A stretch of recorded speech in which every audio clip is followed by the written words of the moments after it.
Hey everybody, it's 3 o'clock. Activate Live starts now. Activate your voice. Fight for your rights. Speak up. Speak out. We're union and we're proud. Go Union. Live from Maryland, this is Activate Live. Welcome to Activate Live. I'm Tanya Hutchins. Our topics today are transportation, women in non-traditional careers, and we'll announce the winner of our Puppy Madness fundraiser for Guide Dogs of America. But first, here's what's going on labor-wise this week. We'd like to welcome workers at NASA Glenn Research Center in Ohio. 38 full and part-time custodial maintenance employees who work for Creative Management Technology in Cleveland, Ohio, voted yes to join the IAM. They're joining District Lodge 54 under a service contract. We also welcome 65 military family life counselors in Colorado Springs, Colorado. They fought an anti-union campaign by staying together and never giving up.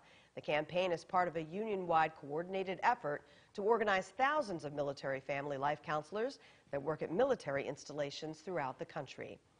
The Coalition of Labor Union Women is holding its National Executive Board meeting and Sisters Not Afraid of Power, or SNAP, conference this week in Silver Spring, Maryland. Members began arriving yesterday from all over the country to prepare for CLU's convention in October. Today is actually Lobby Day on Capitol Hill, where members are meeting with congressional representatives about the Paycheck Fairness Act, Raise the Wage Act, the Family Act, and the Medicare for All Act of 2019. CLU's SNAP conference continues through tomorrow. And a shout out to the IAM Southern Pulp and Paper Conference taking place this week in Panama City, Florida. Well, the IAM's Transportation Conference is happening as we speak in Las Vegas. Now, IAM General Vice President Cito Pantoja, International President Bob Martinez, and the rest of the Executive Council are with about 800 delegates from the airline and railroad industries. The transportation territory is our largest territory. The conference began Monday and lasts until Thursday. Well, join the conversation, especially if you're at the transportation conference. What are you learning this week about the airline or railroad industries? Comment now to activate your voice using live chat on YouTube, comments on Facebook, or by replying to this video on Twitter. IAM Communications representative Valana Cochran is also at the Transportation Conference, covering it so members all over North America can see what's happening. Now, she just got finished with the IAM Women's Conference, which took place last week. One of the videos that showed at that conference showcased women in non-traditional careers, specifically at AK Steel in Ohio. It's a great video, and here's a sneak peek. In the early 1940s, women flooded the workforce to replace men that had gone off to war. They worked in the shipyards and steel mills, built planes, bombs, operated heavy equipment, and so much more.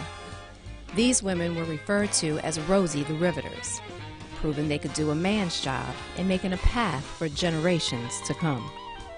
Long before the war, you wouldn't dare see a woman working in the production areas of a steel plant. But today, it looks different. At AK Steel in Middletown, Ohio, you will not find a step in the process of steel making that isn't touched by a woman.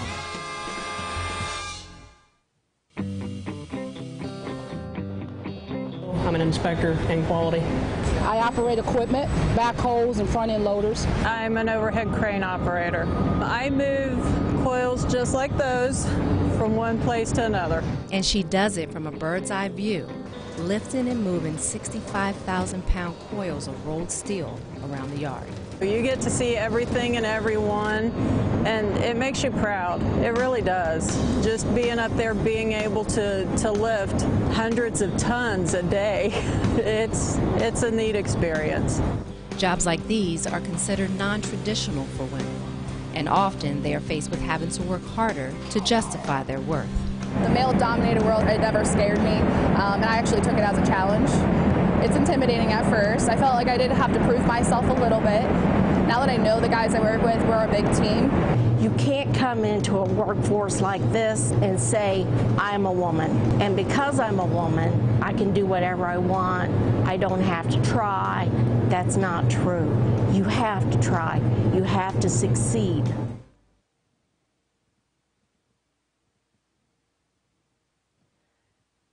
Now do you understand why we wanted to show you part of the video? Valana joins us now with details on the stories behind the interviews, how the video was put together, and the reaction that she has been receiving. Thanks for joining us, Valana.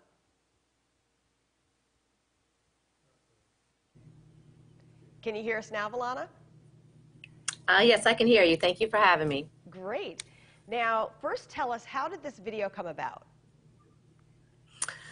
Well, we were, of course, going to the women's conference, and one of the panels that were going to be discussed was women that work in non-traditional jobs. So I started interviewing some ladies in the Midwest Territory, Eastern Territory, and Southern Territory. But then it was decided that, hey, let's see if we can get into AK Steel, because, of course, the director of the women's department is Rhonda Rogers, and that is the plant that she came out of. So somehow she worked it out where we were able to get in, and with the assistance of one of my coworkers, Andy Hounshaw, we were able to get into the plant, and we were able to make it all come together and happen. So when you went into the plant for your interviews, what was it like watching them work and getting all of that B-roll in these types of non-traditional careers? Yeah. Well, even though I didn't work there, it was still kind of even intimidating for me because the plant is massive. And you are surrounded by a lot of men. There weren't very many women there in the steel mill. I mean, everything is big, everything is heavy, it's dirty. It's not a very sexy place to work, you know, per se. But for me, it was another level of respect that I had for those women that actually worked in a workforce like that, surrounded by men, mostly men, but also, you know, doing a job that I could never see myself doing. You know, I was about to ask you if you were inspired listening to their stories. Oh, absolutely. You listen to how long they have actually been there, how they started, all the different departments that they've worked in. And then even, you know, as part of it, there was a lady that found out that she had adopted some children. And because of her union contract, she's able to do that. She's able to, you know, bring children in that aren't hers, you know, and make them hers and give them some love. But there's just so many stories.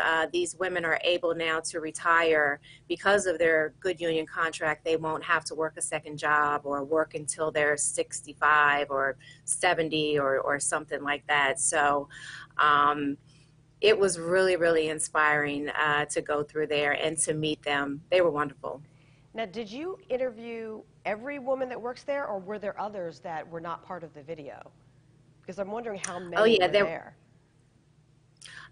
Yes, I did not interview all of them. I don't want to say incorrect numbers, but I know I think it's less than 20%, I think, of the workforce there. I'm not really sure.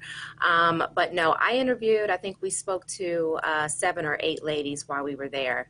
And there were definitely others. I saw others while I was there. We just didn't talk to them. But they work in the slab yards, they work in the blast furnace, they work in purchasing, they work in quality control, they operate heavy equipment. As you will see, like some of the people are in the overhead cranes, moving all those coils of steel and everything. So they work, there's not a place, there's not a department at the mill where women are not working. There is a woman's presence in every entity of the steel mill. And I think that's pretty good, 20%, because we can remember years ago when there might have been one woman, you know? Yeah, absolutely. Yep, absolutely. Great. Before you go, just let everybody know, what is the process when you're trying to produce a video like this? Because if someone has an idea for you and they'd like to call the communications department, just let us know a little bit about what the process is. Yeah. Okay. Well, if someone has an idea, they can reach out to me. But there is a process that I have to go through. I have to make sure that their communication rep knows. They could also run it by their communication rep initially as well, if that's what they wanted to do. And then we have to work through the processes of actually making sure that it's okay. We have to get clearance to get into your plant or the shop. So it can sometimes take a lot of time, but I would say definitely reach out to myself or reach out to Tanya. And we can definitely listen to your ideas, and if it's something that we can do, then we can filter it through the right channels and then get back to you.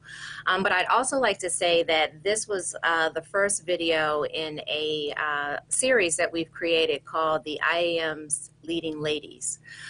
So what we wanted to do is start highlighting our female members. So it doesn't always necessarily have to be someone that's working in a non-traditional job. It could be a woman that's very active in the community with the union.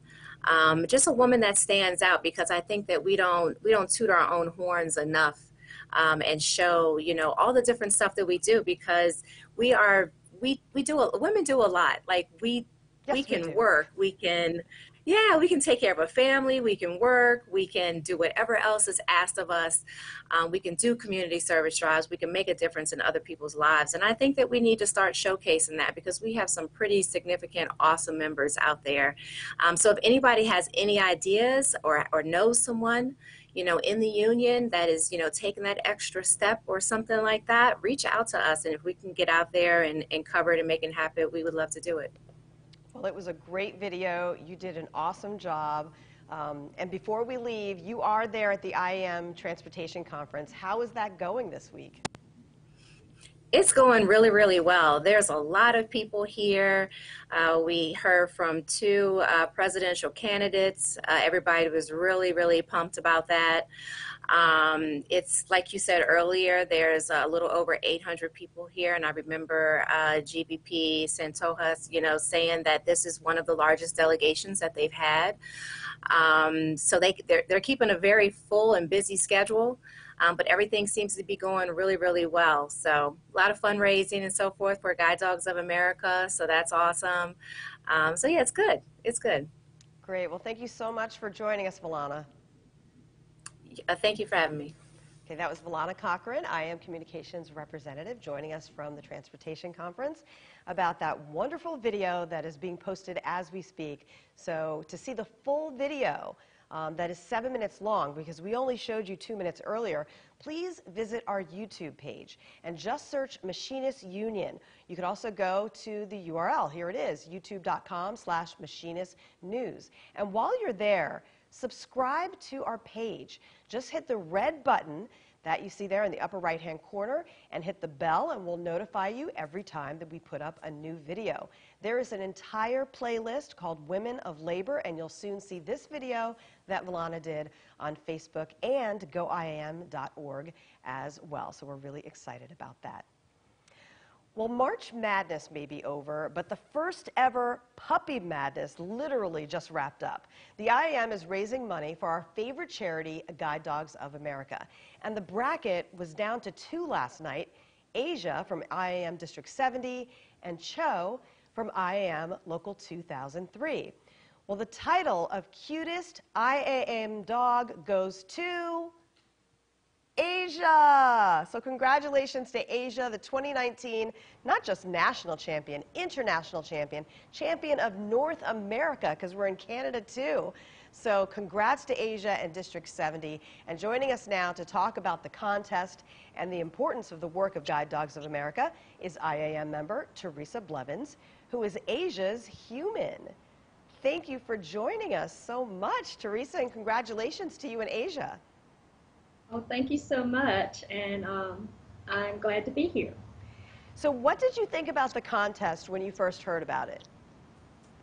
I thought that it was amazing that we could get, you know, puppies and just have their pictures and everything there. It was a great opportunity as a fundraiser for Guide Dogs of America, and I think it was just wonderful.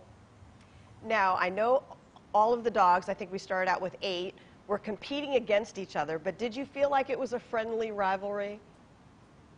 Yes, I did, because it was for the cause, and the cause was, for Guide Dogs of America, who give the blind and visually impaired guide dogs and instruction at no cost to the recipient. So I thought that that was just awesome, and that everyone was planning as a team to work for this cause. Now you have Asia there, our new champion. Tell us a little bit about Asia and how long you two have been working together. Asia is a Golden Retriever Lab Cross, and we met on March the 25th of 2014, and that was 5 years ago, and we graduated April 14th, 2014, and she has been with me now for 5 years, and she is 6 years and 10 months old. Her birthday's in June. And she helps me to do everything that I need to do to get around and be mobile and independent and confident to go and do wherever I need to go and do. So it's awesome. She's wonderful. Does she have her own personality? Yes, she definitely has her own personality. She's a little sneaky, but she's also playful. Right now she's a little mellow, as you can tell. But she does have her own personality. She loves to go out and run. But when she puts on the harness to lead and guide me, she is totally on the job. She is totally focused on what she's doing, because she has to work not only for her, but for also me. Now, that brings up a good point. I was looking at the Guide Dogs of America website earlier today, and they had best practices. And there were certain things that you're not supposed to do while a guide dog is working. Can you tell us about some of those things? Because I know there are a lot of distractions that come up. Yes, as a guide dog working, when she has the harness on, you're actually not supposed to talk to them or pet them or call their name, because those are distractions, because she knows her name, and if you call her name, then she's going to look that way. So that means if we're walking and she looks away and gets unfocused, then I might be able, or I might run into something, or step off a step, or step off the curb too soon. So it is important that guide dog etiquette is to not speak or look into their eyes or pet. And don't feed them, right? Oh, absolutely. No treats.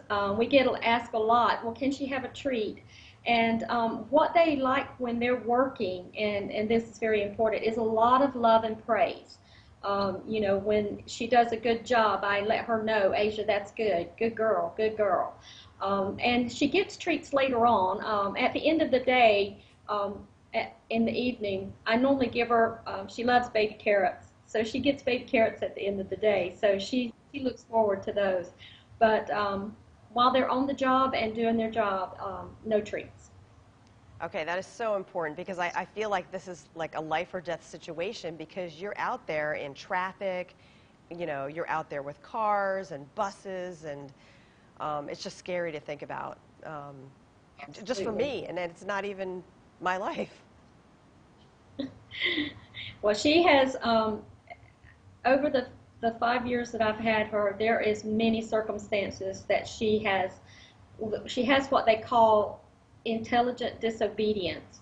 So if I give her a command that she doesn't feel is safe for me and her, she won't take me. We were in New York, and she actually, the grates that are in the sidewalk, she actually stepped in front of my leg and stopped me, because she felt that it wasn't safe to walk across the grate. So I had to find out exactly what was going on, and then I told her command to hop up, and she took me safely around the grate. So she is doing her job. Absolutely. Great job. And how does it feel to be a part of the Guide Dogs of America community? It is wonderful. If anything comes up that I have a question, or if there's something I just don't understand, all I have to do is pick up the phone and call, and if the instructor or whoever I talk to there at Guide Dogs, the staff, if we can't get it resolved by phone, they'll actually send someone to wherever I am, even if I'm not at my home place, if I'm out of town. They'll send someone to work through that resolution so that we both are able to get through whatever the situation is. Now, Teresa, for people who may not have known you, because I've met you before, but for people that don't know your story, can you briefly tell us why you needed a guide dog in the first place? It's going on 10 years now that, sorry. Oh, I'm sorry. It's okay. Take your time. I went to work, everything was fine. I came home, everything was fine, and the next morning I woke up and all I saw was red. And they call it diabetic retinopathy. It's where the blood veins burst in the back of the eyes. And after being on a roller coaster for a little over 9-10 months of going through surgery after surgery after surgery, they told me there was nothing else they could do. And of course that's when I told them I knew what to do was to get a guide dog. But I have no vision in the left eye and about 15% in the right eye. So it's been like a roller coaster, but it's also kind of been like a blessing because now I have the opportunity to let other visually impaired and blind folks know that you can get around not only with a cane, but with a guide dog. One of the things that I did in class when I got my guide dog was they set up an obstacle course. And first they timed us at going through that obstacle course with a cane. And it took me 6 minutes and 26 seconds to get through the obstacle course with the cane because I have to decide which way to go and which is the safe way to go. But with my guide dog, it only took 2 minutes and 6 seconds because the dog knew which way to go and which way was safe. Wow. Well, we really appreciate you sharing that personal story because I think it's stories like that that lets people know that, you know, one, anybody could be in the position that you're in at any time, and two, you know, we can relate to each other, and that's why Guide Dogs of America is just so important. And it is an honor to know you and Asia and to interact with you all over the years, so we really do thank you for sharing your personal story.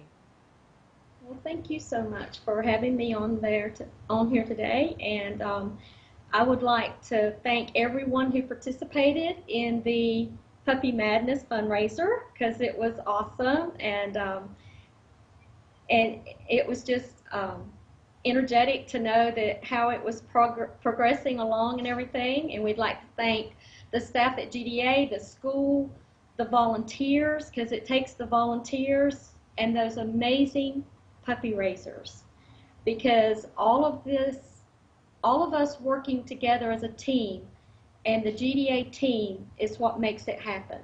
So thank you so much, everyone who was generous in giving to the fundraiser. You reminded us of all those people that create the teams over all those years. How much does it cost to raise and train a guide dog? It costs $48,000 from puppy to partner. And it's strictly off of fundraisers. No government, state assistance. It's all from fundraisers. And how did you raise so much money through this contest? Because you were like beyond, you were going fast with the raising. Every time I checked, there was more for Asia. So what did you do? Well, that media, the social media, and donations, and we put out flyers and word of mouth and contacted a lot of people. We travel across the United States and Canada, so we had a lot of folks that we wanted to get in touch with, and they paid off. So we want to thank each and every one of you across the United States and Canada, because it took all of us together as the GDA team. Oh, well, thank you so much. Thanks for joining us, Teresa and Asia, and good luck. I'm sure we'll see you around again. Congratulations. Thank you so much. Well, congratulations to Asia and District 70. Nearly $11,000 was raised. Now, the exact figure is $10,913 total raised through IAM Puppy Madness for Guide Dogs of America, which is a wonderful organization. So thanks to everyone who participated and those who donated to this wonderful cause of helping provide guide dogs free of charge to men and women who are visually impaired or blind throughout North America. Well, you can join the conversation. If you have a creative way for us to raise money for Guide Dogs of America, let us know by commenting on this video, whether you're on YouTube, Twitter, or Facebook. And thank you to all of the people as well who have been commenting so far, because I've seen a lot of comments coming in, people saying hello from districts and locals across the country. People seem like they're really inspired by Guide Dogs of America. So thank you, thank you, thank you to everyone that has been commenting so far. I even see Kovang there saying, congratulations, Asia. It was a great way for the IM to help fundraise for Guide Dogs of America. So thank you.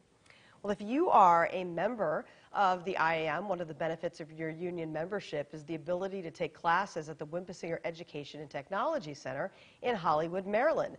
Well, here are some deadlines to keep in mind. It's time to register for the following classes. We have April 10th, Critical Incident Response Team Training, or CIRT. April 15th is the deadline for the Human Rights class. EAP 3's deadline is April 22nd. And April 29th is the Federal Employees Basic Program deadline. For more information, just check the website, wimpisinger.iamaw.org. The special events calendar, the Transportation Conference is going on right now as we speak until tomorrow in Las Vegas, so that's going well from what we've heard. Legislative Conference takes place in Washington, D.C., May 6th to the 8th. And the IAM Wood, Pulp, and Paper Conference takes place June 10th to the 14th in Biloxi, Mississippi. And the Machinists State Council meetings are April 26th to the 28th. Michigan State Council meets in Ann Arbor. New York State Council meets April 28th to the 30th in Niagara Falls. And May 31st to June 2nd, Ontario Provincial Council of Machinists meets in Ontario, Canada. And the entry deadline is April 19th for the photo, newsletter, and website contest. A panel of independent judges will consider newsletters published between January 1st and December 31st, 2018, and websites operating online during the judging period. Photo entries will be independently judged for a chance to appear in the 2020 IAM calendar. So get those entries in during the next week or so. And if you would like to take part in our Workers' Memorial Service, it will take place May 1st at 11 a.m. Eastern Time. This is when we will be observing Workers' Memorial Day, which is April 28th. And for anyone that can't make it down to Hollywood, Maryland, it'll take place in the Wimpisinger Center Workers' Memorial Park behind the Wimpisinger Center. And if you can't make it, we are planning to live stream this service where we mourn the dead, fight for the living, fight for worker safety every day. And this is the one time of the year we honor all of our fallen members. So please tune in on May 1st. And June 4th to the 6th, the IAM Communications Department is sponsoring the Communications Conference. The theme is Voice Activation, where we teach communicators how to activate their voices. So we're looking forward to that as well at Planet Hollywood in Las Vegas, June 4th to the 6th. Well, if you like what you've seen or heard today, please share this video to your local or district page. And thanks to all of you who already do. We will see you next Wednesday at noon Pacific, 3 p.m. Eastern on this same social media channel.